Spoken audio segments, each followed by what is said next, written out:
Welcome back, lady lads and gentle lads, and damn, has it been a long time since we've had some new MechWarrior 5 news to share with you. Now, the cynic in me wants to say that it's a pity we still don't have any MechWarrior 5 news, but that would be somewhat unfair. I'd also like to apologize that I didn't get this video out sooner, but I had to fill a shift on Thursday for a coworker that was a no-show, and that threw my whole week out of whack.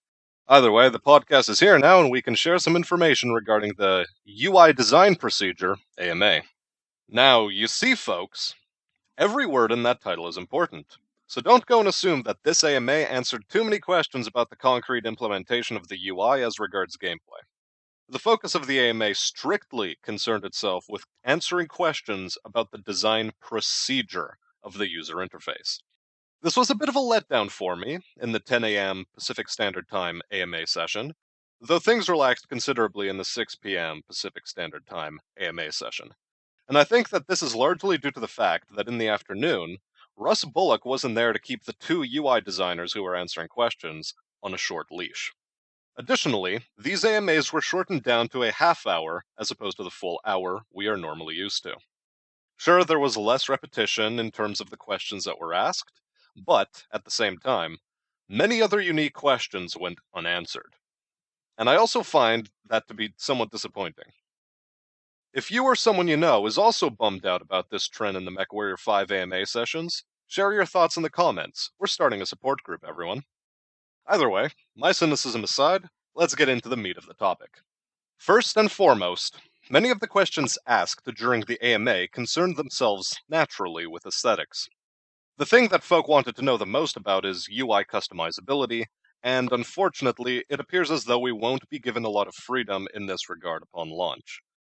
The design team has, since the earliest AMAs, been communicating the need for quick and easy legibility of the UI and universal access to the UI. Specifically, I refer back to the question of colorblind support. Since the UI is meant to be readable by as wide an audience as possible, the baseline UI must conform to certain color palettes and size specifications.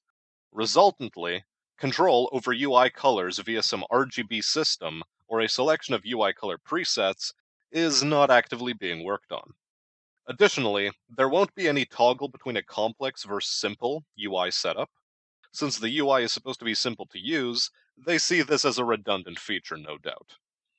And, in regards to ultra-wide monitor support, they tell us not to worry about it as they have been developing the game on ultra-wide displays, so there is an incentive to ensure that the UI scales accordingly with these large displays.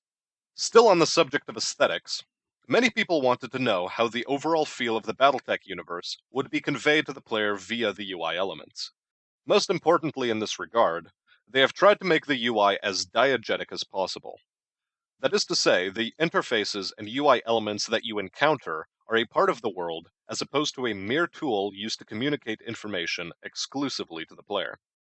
In other words, whatever the player can see and interact with is also a system that an NPC can see and interact with.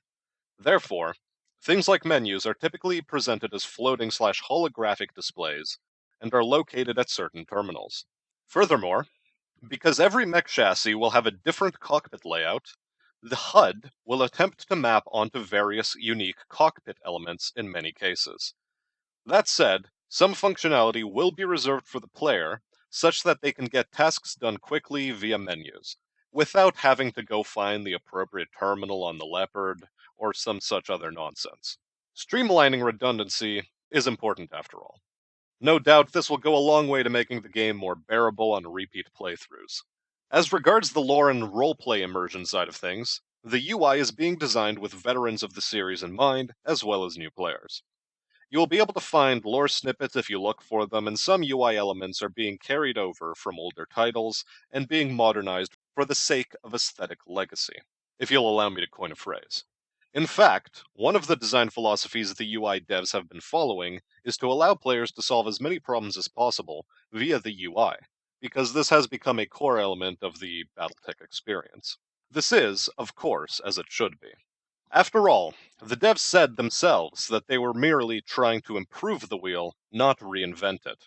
Turning it back a bit to this idea of aesthetic legacy, some folk asked if there would be any UI assets drawn from MWO into MechWarrior 5. The answer is a qualified no. On the one hand, things like a damage compass that conveys to the player the direction of incoming damage are going to be fairly similar between the two games. That said, the MechWarrior 5 UI was built from the ground up, so it should be fairly unique. Though, again, returning to the idea of improving the wheel, there are some UI systems that already work well enough in MechWarrior Online, so why not bring them over into MechWarrior 5? Of course, some UI systems in MechWarrior Online are absolute dog shit, and those are being changed for both aesthetic and practical reasons. We're looking at you, MechLab and MechSelect screens. Hopefully, they'll be easier to use and navigate.